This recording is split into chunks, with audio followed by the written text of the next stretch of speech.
എല്ലാവർക്കും നമസ്കാരം. പുതിയ വീഡിയോയിലേക്ക് സ്വാഗതം. നമുക്ക് എല്ലാവർക്കും അറിയാം, കേന്ദ്രം ഭരിക്കുന്ന BJPക്കെതിരെയോ കേന്ദ്ര സർക്കാരിനെതിരെയോ എന്തെങ്കിലും തരത്തിലെ പ്രൊട്ടസ്റ്റോ ഒരു അഭിപ്രായ വ്യത്യാസവും ഉണ്ടായിക്കഴിഞ്ഞാൽ അതിനെ ആദ്യം സപ്പോർട്ട് ചെയ്തിട്ട് രംഗത്തെത്തുന്ന ഒരാളായിരുന്നു മലയാളത്തിലെ നടൻ പൃഥ്വിരാജ്. ആ പൃഥ്വിരാജ് കഴിഞ്ഞ 30 ദിവസമായിട്ട് രാജ്യതലസ്ഥാനത്ത് നടന്നുകൊണ്ടിരിക്കുന്ന പാട്ടാ സമരത്തെ എന്തുകൊണ്ട് അനുകൂലിച്ചില്ല? അതെല്ലാവരും ചോദിക്കുന്ന ഒരു കാര്യമാണ്.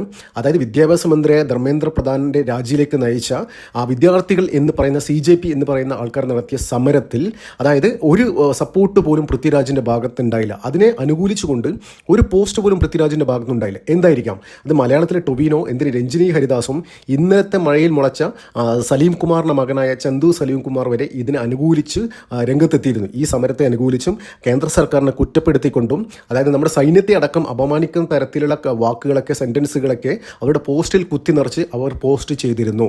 എന്നിട്ടും മുൻകാലങ്ങളിലൊക്കെ കാണുന്ന മാതിരി, അതായത് നമ്മുടെ CAA NRC സമരം എടുത്തു നോക്കാം. ആ സമയത്തൊക്കെ എല്ലാ ദിവസവും പോസ്റ്റ് ഇട്ടുകൊണ്ടിരുന്നൊരു വ്യക്തിയായിരുന്നു പൃഥ്വിരാജ് സുകുമാരൻ. എന്തുകൊണ്ടാണ് പൃഥ്വിരാജിന് ഇപ്പോഴും ഒരു മനമാറ്റമുണ്ടായത്? അപ്പോൾ ഇതുമായി ബന്ധപ്പെട്ട്, ഈ പൃഥ്വിരാജുമായി ബന്ധപ്പെട്ട് വളരെ ഇൻട്രസ്റ്റിംഗ് ആയ ഒരു വാർത്തയാണ് ഇപ്പോൾ ഈ CJP സമരവുമായി ബന്ധപ്പെട്ട് ഇപ്പോൾ പുറത്തു വന്നുകൊണ്ടിരിക്കുന്നത്. അതായത് ഏകദേശം 2 കോടി രൂപ വരെ പൃഥ്വിരാജിന് ഓഫർ ചെയ്തിട്ടുണ്ടായിരുന്നു. എന്നിട്ടും പൃഥ്വിരാജ് ഈ സമരത്തെ അനുകൂലിച്ച് ഒരക്ഷരം മിണ്ടിയില്ല. അതിന് തക്കതായ കാരണമുണ്ട്. അതെന്താണെന്ന് ഞാൻ പറഞ്ഞുതരാം. അതെന്താണെന്ന് വെച്ച് കഴിഞ്ഞാൽ, ഈ പൃഥ്വിരാജ് ഞാൻ മുമ്പ് പറഞ്ഞ മാതിരി ഈ CAA NRC കാലം തൊട്ട് വളരെ ആക്റ്റീവായിട്ട് കേന്ദ്ര സർക്കാരിനെ വിമർശിച്ചു കൊണ്ടിരിക്കുകയായിരുന്നു. അത് കേന്ദ്ര സർക്കാരിനെതിരെ വരുന്ന പല വിഷയങ്ങളിലും ആദ്യം അഭിപ്രായം പറയുന്ന ഒരു വ്യക്തിയാണ്. ഈ CAA NRC സമരം മാത്രമല്ല, നമ്മുടെ ലക്ഷദ്വീപിൽ കേന്ദ്ര സർക്കാർ വലിയ രീതിയിൽ അവിടുത്തെ റിഫോംസ് കൊണ്ടുവരുമ്പോൾ അതിനെ എതിർത്തൊരു വ്യക്തിയാണ്, എതിർത്തിട്ട് മുൻപന്തിയിലുണ്ടായൊരു വ്യക്തിയായിരുന്നു പൃഥ്വിരാജ് സുകുമാരൻ. അതായത് സേവ് ലക്ഷദ്വീപ് എന്നൊക്കെ പറഞ്ഞ ക്യാമ്പയിൻ ഉണ്ടായിരുന്നില്ല. പിന്നീടാണ് മനസ്സിലായത് ഈ ലക്ഷദ്വീപുമായി ബന്ധപ്പെട്ട് വളരെ വലിയ ഇല്ലീഗൽ ആക്ടിവിറ്റീസ്, അതുവഴി മയക്കുമരുന്നും ഡ്രഗ്സൊക്കെ അതുവഴി കടത്തി കൊണ്ടുവരുന്നതിൻ്റെ ഒരു ഹബ്ബായി മാറിയിട്ടുണ്ടായിരുന്നു. അപ്പോൾ അതിനൊക്കെ തടയിടാൻ വേണ്ടി തന്നെയാണ് അത് കേന്ദ്രത്തിൻ്റെ ഒരു ആക്റ്റീവായിട്ടുള്ള ഒരു ഇൻവോൾവ്മെൻറ്റ് അവിടെ വേണമെന്ന് തീരുമാനിക്കുകയും അതിൻ്റെ ഭാഗമായിട്ടാണ് പല രീതിയിലുള്ള റിഫോംസും അവിടെ കൊണ്ടുവരികയും ചെയ്തത്. പിന്നീടാണ് മനസ്സിലായത് മലയാള സിനിമയിലടക്കം ലഹരി ഒഴുക്കുന്നത് ലക്ഷദ്വീപ് വഴിയാണ്. അപ്പോൾ ഇതിനൊക്കെ പൃഥ്വിരാജിന് പൈസ കൊടുത്തിട്ടായിരുന്നു ഇത്തരം സപ്പോർട്ടുകൾ അവർ നേടിയെടുത്തുകൊണ്ടിരുന്നത്. ആരാണോ ഇത്തരം, അതായത് അവരുടെ ആവശ്യങ്ങൾക്ക് അവരുടെ ആഗ്രഹങ്ങൾക്ക് വിഘാതം നിൽക്കുന്ന കേന്ദ്ര സർക്കാരിനെതിരെ പറയാനും വേണ്ടിയിട്ടും ഒരു ജനരോഷം ഉണ്ടാക്കാനും വേണ്ടിയിട്ടും ഒരു ജനകീയ ഒരു പ്രതിഷേധം ഉണ്ടാക്കാൻ വേണ്ടിയിട്ടാണ് അത് അങ്ങനെ ഇത്തരത്തിലുള്ള ഇല്ലീഗൽ ആക്ടിവിറ്റി ചെയ്യുന്ന ആൾക്കാരാണ് ഫണ്ട് ചെയ്യുന്നത്. അത് ഇൻ്റർനാഷണൽ, അതായത് പുറത്ത് അതിന് നോക്കുകയാണെങ്കിൽ അതിന് ജിയോ പൊളിറ്റിക്കലായിട്ടുള്ള പല വേർട്ടിക്കൽസും അതിനുണ്ടാവും. അതായത് ഇപ്പോൾ തന്നെ ഈ CJPയുടെ സമരത്തിൽ തന്നെ ആരാണ് കാശിറക്കിയത്? ഈ CJP സമരം ധർമ്മേന്ദ്ര പ്രധാൻ രാജിവെച്ചതിന് ശേഷം സമരം അവസാനിപ്പിച്ച് എല്ലാവരും വീട്ടിലോട്ട് പോകുന്നതിന് പകരം അതിൻ്റെ മുൻപന്തിയിലുള്ള നേതാക്കളൊക്കെ ഡൽഹിയിലെ 5 സ്റ്റാർ ഹോട്ടലിൽ പോയിട്ട് ലഹരി പാർട്ടി നടത്തുകയായിരുന്നു. അത് ലക്ഷങ്ങൾ പൊട്ടിച്ചിട്ട് അപ്പോൾ ഡൽഹിയിലെ 5 സ്റ്റാർ ഹോട്ടലിൻ്റെ പേര് ഞാൻ പറയുന്നില്ല. ആ ഹോട്ടലിൽ ചെന്നിട്ട് ഒരു ദിവസം ഒരു ലൈം ജ്യൂസ് കുടിക്കണം പോലും 10,000 രൂപ മുകളിൽ വേണം. അപ്പോൾ അങ്ങനെയുള്ള ഒരു ഹോട്ടലിൽ പോയിട്ട് ഈ CJP നേതാക്കന്മാരൊക്കെ മുൻപന്തിയിലുള്ള ആൾക്കാരൊക്കെ വലിയ രീതിയിലുള്ള ലഹരി പാർട്ടി നടത്തുന്നു. അപ്പോൾ ഇതിനൊക്കെ ഫണ്ട് ചെയ്യുന്നത് എവിടെയാണ്? ഇവർ പറയുന്നത് ഇവർ സ്വമേധയാ സംഘടിച്ച്, അതായത് ഒരു സോഷ്യൽ മീഡിയ ക്യാമ്പയിൻ്റെ ഭാഗമായിട്ട് എല്ലാവരും ഒത്തുകൂടി എന്നിട്ട് ഇങ്ങനൊരു സമരം ഓർഗനൈസ് ചെയ്തു എന്നാണ് പറയുന്നത്. പക്ഷേ അങ്ങനെയല്ല. അതിന് പിന്നിൽ വ്യക്തമായ ജിയോ പൊളിറ്റിക്സ്, അതായത് നമ്മുടെ രാജ്യത്തെ തകർക്കാൻ ശ്രമിക്കുന്ന ക്ഷുദ്രശക്തികളുടെ ഫണ്ടിങ്ങും പല കാര്യങ്ങളും കേന്ദ്ര സർക്കാരിനെ തഴയിറക്കാൻ വേണ്ടിയിട്ട് ഇറക്കി എന്നുള്ള കാര്യത്തിൽ ഒരു സംശയമില്ല. അപ്പോൾ ഇത്തരം വിഷയത്തിൽ, അതായത് ഈ CJP നടത്തിയ സമരത്തിലും സമാനമായ ഒരു ഫോറിൻ ഫണ്ടിങ് ഉണ്ടായിട്ടുണ്ടെന്നുള്ള കാര്യത്തിൽ ഒരു സംശയമില്ല. അപ്പോൾ ആ തരത്തിലാണ് എല്ലാതരം ഈ സെലിബ്രിറ്റികളൊക്കെ കൊടുത്ത് ഓരോ പോസ്റ്റിനും 60,000 രൂപ വരെ വെച്ചിട്ടാണ് ഒരാൾക്കും കൊടുത്തത്. അതായത് ലോ പ്രൊഫൈൽ നടന്മാർക്ക് പോലും 60,000 രൂപയാണ് ഒരു പോസ്റ്റിനടക്കം കൊടുത്തിരിക്കുന്നത്. കൂടാതെ അത് മാത്രമല്ല, ഇവർ ചില ആൾക്കാരൊക്കെ, രഞ്ജിനി ഹരിദാസിനെ പോലത്തെ ആൾക്കാരൊക്കെ ഡൽഹിയിൽ പോയിട്ട് സമരത്തിൻ്റെ മുൻപന്തിയിലുണ്ടായിരുന്നു. അപ്പോൾ ഡൽഹിയിൽ പോകാൻ വേണ്ടിയിട്ട് ഫ്ലൈറ്റ് ടിക്കറ്റ്, അവരുടെ ഹോട്ടൽ ബുക്കിംഗ്, അങ്ങനെ എല്ലാ സഹായവും ചെയ്തു കൊടുത്ത് ആൾക്കാർ ഇവിടെ ഉണ്ട്. അതിനുവേണ്ട എല്ലാ ഫണ്ടിങ്ങും ഒരു സോഴ്സിൽ നിന്ന്, ഒരു സിംഗിൾ പോയിൻ്റ് ഓഫ് സോഴ്സിൽ നിന്ന് എല്ലാം ഇവർക്ക് വേണ്ട എല്ലാ കാര്യങ്ങളും ചെയ്തു കൊടുത്തിരുന്നു. അപ്പോൾ അത്തരത്തിൽ എന്താ പറയേണ്ടത്, ഒരു സോഴ്സിൽ നിന്ന് തന്നെയാണ് പൃഥ്വിരാജിന് ഏകദേശം 2 കോടി രൂപയോളം ഓഫർ കിട്ടിയിരുന്നു ഈ സമരത്തെ പിന്തുണക്കാൻ വേണ്ടിയിട്ടും കേന്ദ്ര സർക്കാരിനെ നിശ്ചിതമായി വിമർശിക്കാൻ വേണ്ടിയിട്ട്. പക്ഷേ പൃഥ്വിരാജ് എന്ന് മാറിയുന്നു. കാരണം എന്താണെന്ന് വെച്ച് കഴിഞ്ഞാൽ, ഈ പൃഥ്വിരാജ് കുറച്ച് കാലമായിട്ട് ഈ കേന്ദ്ര സർക്കാരിനെ വിമർശിക്കുന്ന സമയങ്ങളിലൊക്കെ അതിനുശേഷം കരിയർ മൊത്തത്തിൽ പൃഥ്വിരാജിൻ്റെ ഡാമേജ് മാത്രമേ ഉണ്ടായിട്ടുള്ളൂ. പൃഥ്വിരാജിൻ്റെ കരിയറിൽ മൊത്തത്തിൽ നോക്കുകയാണെങ്കിൽ വലിയ രീതിയിലുള്ള ഡാമേജാണ് ഉണ്ടായിരിക്കുന്നത്. അതായത് ഒരു പടം പോലും സ്വന്തം ഇതിൽ വിജയിക്കാൻ പറ്റാത്ത അവസ്ഥയിലാണ് പൃഥ്വിരാജ് ഇപ്പോൾ.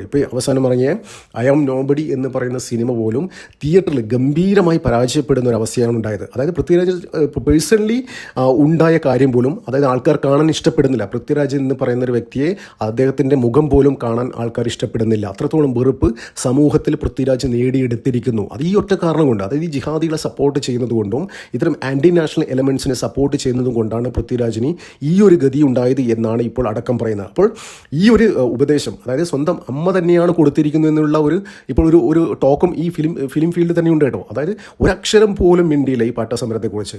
അത് മുമ്പ് CAA NRC സമരത്തിനെ കുറിച്ചൊക്കെ വാദോരാതെ പോസ്റ്റ് ഇടുകയും പ്രസംഗിക്കുകയും ചെയ്ത പൃഥ്വിരാജിനെയും ഇൻകം ടാക്സ് ഇദ്ദേഹത്തിൻ്റെ എല്ലാ കാര്യങ്ങളും പരിശോധിച്ചപ്പോൾ വ്യക്തമായ രീതിയിൽ ടാക്സ് വെട്ടിപ്പ് നടത്തി എന്ന് കണ്ടെത്തുകയും 25 കോടി രൂപ ഫൈൻ അടച്ച് തലയൂരുകയും ചെയ്തൊരു വ്യക്തിയായിരുന്നു ഈ പൃഥ്വിരാജ്.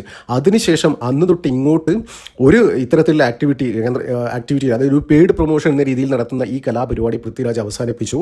അതായത് തനിക്ക് തൻ്റെ കരിയറിൽ വലിയ രീതിയിലുള്ള ഡാമേജ് ഉണ്ടാകുമെന്ന് മുൻകൂട്ടി ഡാമേജ് ഓൾറെഡി ഉണ്ടായിക്കഴിഞ്ഞു. ഇനി ആ ഡാമേജ് എന്ന് കയറണമെങ്കിൽ പൃഥ്വിരാജ് ഇനിയും പരിശ്രമിക്കേണ്ടിയിരിക്കുന്നു. അപ്പോൾ ഇനിയും കൂടുതൽ ഡാമേജ് ഉണ്ടാകാതിരിക്കാൻ വേണ്ടിയാണ് പൃഥ്വിരാജ് 2 കോടി ഓഫർ തള്ളിക്കളഞ്ഞത്. അപ്പോൾ ഇത്തരം കാര്യങ്ങൾ ഇനിയും ഉണ്ടാകാം. അതായത് ഇപ്പോൾ CJP എന്ന് പറയുന്ന ഇത് ശരിക്കും നമുക്കതിന് വിശ്വസനീയമേ. സ്റ്റുഡൻസിൻ്റെ പേരിൽ നടത്തിയ ഈ പ്രൊട്ടസ്റ്റ് ഉണ്ടല്ലോ, അത് ഹൈജാക്ക് ചെയ്യപ്പെട്ടിരിക്കുകയായിരുന്നു. അതായത് അവരുടെ ആവശ്യം നീറ്റ് പരീക്ഷാ ക്രമക്കേടുമായി ബന്ധപ്പെട്ട് വിദ്യാഭ്യാസ മന്ത്രി ധർമ്മേന്ദ്ര പ്രധാൻ രാജിവെക്കണം എന്നായിരുന്നു അവരുടെ ആവശ്യം.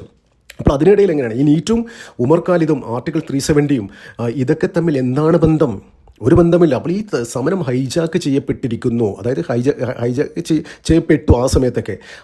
ജിഹാദികളെ അന്ന് മുമ്പ് ഖാലിസ്ഥാൻവാദികളും ജിഹാദികളൊക്കെ ചേർന്ന് ഈ CJPയുടെ പ്രൊട്ടസ്റ്റ് ഹൈജാക്ക് ചെയ്തിരുന്നു. ആ വ്യക്തമായ വിവരം തന്നെയാണ് കേന്ദ്ര സർക്കാർ അവരുടെ നേതാക്കന്മാർ പങ്കുവച്ചതും. ഉടൻ തന്നെ ധർമ്മേന്ദ്ര പ്രധാൻ രാജിവെച്ചതിന് ശേഷം എല്ലാവരും പെട്ടെന്ന് സ്ഥലം കാലിയാക്കാൻ CJPയുടെ നേതാക്കന്മാർ പറഞ്ഞതും അതുകൊണ്ട് തന്നെയാണ്. പിന്നീട് അവർ ഒരു കാര്യം കൂടി പറഞ്ഞിട്ടുണ്ടായിരുന്നു.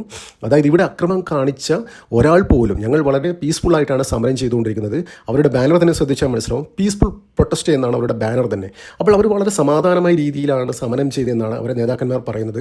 ഇവിടെ ആക്രമണം അഴിച്ചുവിട്ടെ, ഡൽഹി പോലീസിനെ ആക്രമിച്ചതും ഡൽഹി പോലീസിൻ്റെ വാഹനങ്ങളൊക്കെ അടിച്ചു തകർത്തതും അവരുടെ CCTV ഒക്കെ അടിച്ചു തകർത്തതൊക്കെ ആ കലാപകാരികളാണ്, അവർക്കെതിരെ ആക്ഷൻ എടുക്കണം എന്നാണ് ഈ CJPയുടെ നേതാക്കന്മാരടക്കം പറഞ്ഞത്. ഇപ്പോൾ തന്നെ ഇന്ന് തന്നെ സോഷ്യൽ മീഡിയയിൽ പലതരം വീഡിയോകൾ, ഇപ്പം ബംഗാളിൽ നിന്നായാലും ബീഹാറിൽ നിന്നായാലും അങ്ങനെ പല UPയിൽ നിന്നായാലും പലതരത്തിലുള്ള വാർത്തകൾ ഇപ്പോൾ പുറത്തു വരുന്നത്.